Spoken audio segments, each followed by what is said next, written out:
Dans la pièce, la vision de Finn est floue et il appelle « Maman ». Sheila lui assure qu'elle est là pour lui alors qu'il la regarde se frotter la main. « Dieu merci, vous êtes de retour », dit-elle et l'exhorte à lui faire savoir où ça fait mal afin qu'elle puisse l'aider.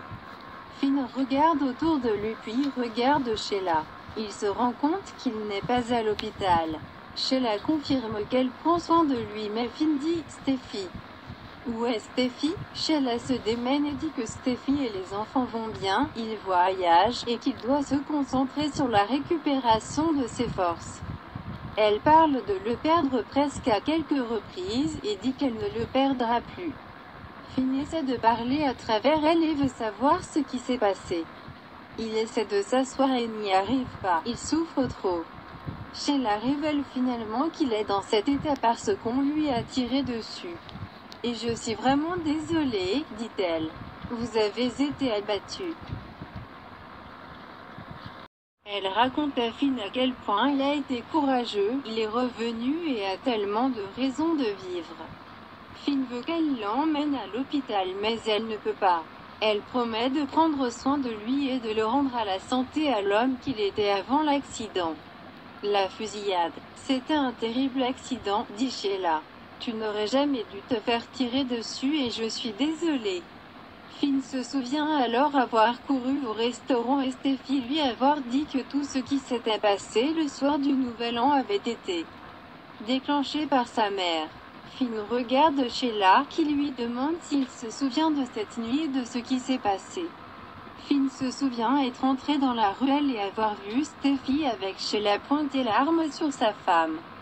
Il a essayé de protéger Steffi et Sheila lui a tiré dessus. « Toi, bouillonne-t-il, tu m'as tiré dessus. »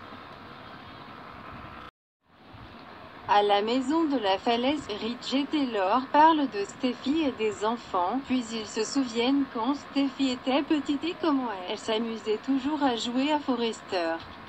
Taylor s'inquiète que Sheila rejoigne Steffi, mais Rich jure de ne plus laisser Sheila leur enlever quoi que ce soit. Taylor apprécie tellement Ridgey pour la sécurité supplémentaire. Cependant, ils savent tous les deux que Sheila ne restera pas à l'écart pour toujours. Taylor se demande où Sheila pourrait être et commence à s'inquiéter. Ridge s'empare de Taylor, l'exhorte à respirer puis lui rappelle que tout ce que Sheila voulait, c'était faire partie de la vie de Finn. Maintenant qu'elle a tué son propre fils, Taylor se demande ce qu'elle va faire ensuite. Ridge promet que Steffi ira bien puis reçoit un texto. Taylor sursaute et pense que cela pourrait avoir à voir avec Sheila mais c'est du travail. Taylor ne peut pas se remettre de la façon dont Sheila l'a joué pour un imbécile. J'aurais aimé ne pas être sur le toit ce jour-là, admet Taylor. Le monde serait un meilleur endroit. Hope arrive à la maison et trouve Liam en train de venir chercher à la cabane. Il parle de Sheila et se demande pourquoi les autorités ne peuvent pas la retrouver. Où Sheila pourrait-elle être? Hope demande. Elle a l'impression qu'elle sera en état d'alerte jusqu'à ce que Sheila soit retrouvée. Liam la calme et rappelle à Hope tout ce dont il devrait être reconnaissant. Leurs enfants sont en sécurité.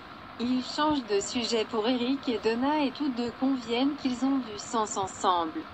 Hope sourit et respire, se sentant clairement mieux. Elle se souvient ensuite du mariage de Carter et parie et comment Carter avait nié ses vrais sentiments. Au moins, c'est Quinn qui a gâché le mariage et non Sheila.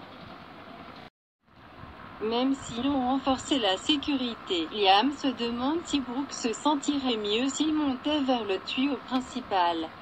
Hope trouve l'offre douce mais elle a déjà demandé à sa mère et elle ne les veut pas non plus. Hope se demande quand et si Ridge s'engagera pleinement envers sa mère. Elle essaie de ne pas juger Ridge mais c'est difficile, surtout depuis que Deacon a été banni de la propriété. Ridge n'y vit même pas. Que doit faire sa mère pour qu'il rentre à la maison?